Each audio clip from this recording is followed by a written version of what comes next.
tunjukkan kepada sobat semuanya. Nah, ini adalah pusaka yang sangat-sangat luar biasa kalau menurut saya, sobat. Ini warangkanya saya belikan warangka baru. Karena apa? Karena untuk dikerisnya sendiri ini waktu itu saya memaharinya tidak dengan warangkanya. Seingat saya tidak dengan warangkanya. Nah, karena saya melihatnya sangat-sangat bagus gitu, maka warangkanya saya ganti. Ini setiap diloloskan dari pusakanya, setiap diambil dari warangkanya, ini akan apa ya, ada aroma wangi, sobat. Ada aroma wangi yang menyertai dari pusaka ini. Saya nggak tahu apakah wanginya ini dari pusakanya ataukah dari warangkanya. Nah, ini saya mahari, saya beli dari salah seorang, bisa dikatakan apa ya, orang kolektor lah Jakarta gitu. Nah, kalau yang ini asli dari tanah Mojopahit, sobat. Ini adalah saya dapatkan dari senior Tosan Aji yang ada di daerah Mojokerto, yaitu tadi di daerah Pacet itu tadi. Waktu saya habis pulang dari rumah teman saya itu, saya mampir ke tempat beliau ini. Nah, saya mampir, waktu itu beliau mengeluarkan dari beberapa pusakanya. Saya kalau melihat untuk yang lainnya itu biasa-biasa saja, nggak ada yang di hati itu serk gitu. Tapi setelah melihat yang ini, sobat, nah, setelah yang ini saya lihat, saya melihatnya langsung pada sosok pewayangan, yaitu Semar. Kalau Anda lihat di sini di bagian gandeknya ini, dia membentuk sosok Semar, sobat. Nah, lengkap dengan kuncungnya. Nah, ini lengkap dengan kuncungnya. Dan beberapa kali ini tamu saya, jadi rekan-rekan pecinta Tosan Aji yang bertamu ke tempat saya, setelah melihat dari keris ini pun juga beliau juga bilang, "Mas, ini kok ada sosok Semarnya gitu ya." Jadi memang benar, bukan saya saja berarti yang ini yang mengatakan bahwasanya ada sosok Semar di gandeknya, ternyata orang lain pun juga seperti itu. Kalau saya melihat di sini, sobat, ini masuk di dapurnya, dapur Laler Mengeng. Nah, ini dapurnya Laler Mengeng. Mungkin ada juga beberapa dari teman-teman pecinta Tosan Aji yang datang ke rumah gitu, "Mas, mana ini pusaka panjenengan yang paling bagus gitu?" Ya, saya katakan kepada beliau, saya belum punya yang bagus-bagus ya, seperti yang panjenengan inginkan, Pak. Tapi memang kalau untuk saya pribadi memang memiliki pusaka-pusaka yang saya sukai gitu. Jadi memang untuk bentuknya mungkin sederhana, tapi itu sangat-sangat berkesan sekali gitu. Berkesannya seperti apa, Mas Tony? Dan kenapa tidak dimaharkan? Terkadang juga ada yang bertanya seperti itu. Jadi pusaka-pusaka yang tidak saya maharkan itu, Pak, itu adalah awalnya saya mendapatkannya itu dari sebuah, bisa dikatakan firasat dari sebuah kayak petunjuk itu, seperti itu dalam tanda kutip. Kita tidak apa ya, saya tidak berbicara untuk yang mistik-mistik itu. Jadi memang saya mendapatkan dari pusaka-pusaka yang tidak saya maharkan ini lebih banyak dari sebuah firasat dulu, bahwasanya kayak di hati gitu, sobat. Saya akan mendapatkan pusaka ini gitu, atau juga saya mau pusaka yang ini gitu. Ternyata saya mendapatkannya, dan saya mendapatkannya pun itu juga dengan apa ya, kriteria yang sama dengan apa yang saya harapkan gitu loh. Itu kan sangat-sangat unik sekali. Seperti ini, sobat. Saya akan menunjukkan kepada sobat semuanya bahwasanya saya memiliki salah satu pusaka. Nah, ini di orangnya gitu. Kalau untuk saya ini adalah pusaka yang bagus banget. Nah, di orangnya ini ditawarkan berkali-kali, ternyata tidak laku-laku gitu. Belum juga termahar. Waktu saya melihatnya, loh, ini kan pusaka bagus ya, kok belum sampai termahar gitu. Setelah saya tanyakan memang belum termahar. Akhirnya terus saya mahari, sobat. Pusakanya seperti ini.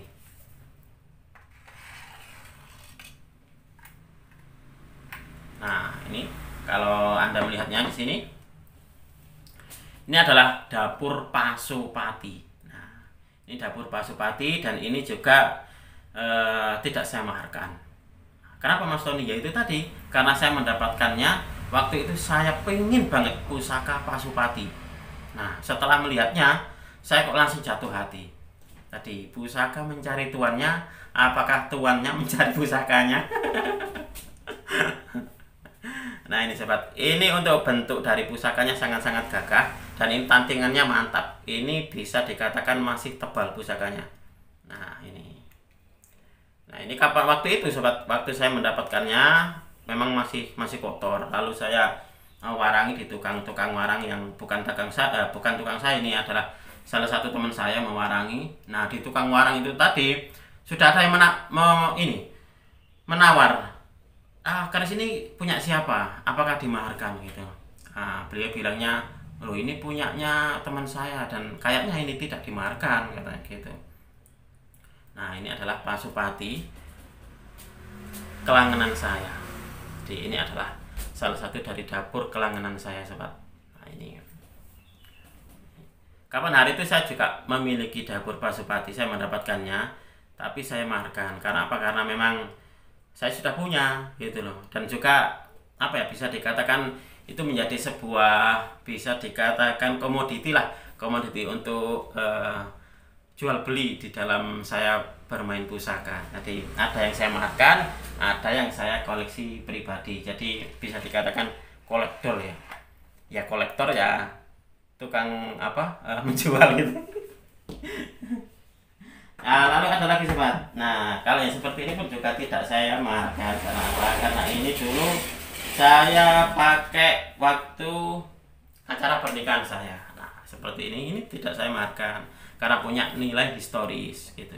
Jadi ini adalah salah satu pusaka yang saya pakai waktu acara pernikahan saya. Ini bentuknya sebenarnya sederhana gitu, sederhana, bukan tilam upih, tapi dapurnya adalah damar muruk. Nah, coba kita lihat. Nah, mungkin Mas Tony, identik untuk dengan rumah tangga itu kan sebenarnya tilam ubi atau tilam sari itu seperti itu. Memang ya kalau di dalam kebiasaannya para pecinta tosan aji, teman-teman tosan aji itu kalau untuk rumah tangga gitu, keris-keris dengan dapur tilam ubi dan tilam sari adalah salah satu dari dapur-dapur favorit kalau untuk menyangkut masalah hal rumah tangga, untuk kesejahteraan, untuk ketentraman seperti itu. Nah, tapi waktu itu saya juga mempunyai pendapat lain sobat, bahwasanya saya ingin menjadi sesuatu penerang, sesuatu yang memberi perubahan yang positif, baik di dalam perkataan ataupun di dalam perbuatan di dalam rumah tangga saya. Nah, ini adalah dapurnya, filosofi dari dapur damar muruk. Damar itu adalah bisa dikatakan lentera, muruk itu adalah menyala. Jadi terus menyala meskipun nyalanya itu kecil, terus menyala, terus memberi sebuah pencerahan, terus menjadi sebuah inspirasi kebaikan bagi orang lain.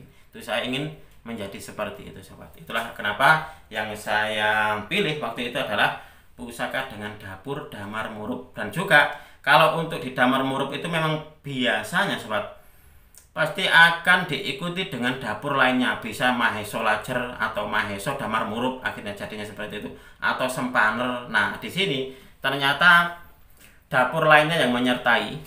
Nah dapur lain yang menyertai ternyata ini adalah dapur tilam ubi. Nah ini adalah ada tikel alisnya, gandeknya lugas, pejetan. Nah seperti itu. Jadi ini bisa dikatakan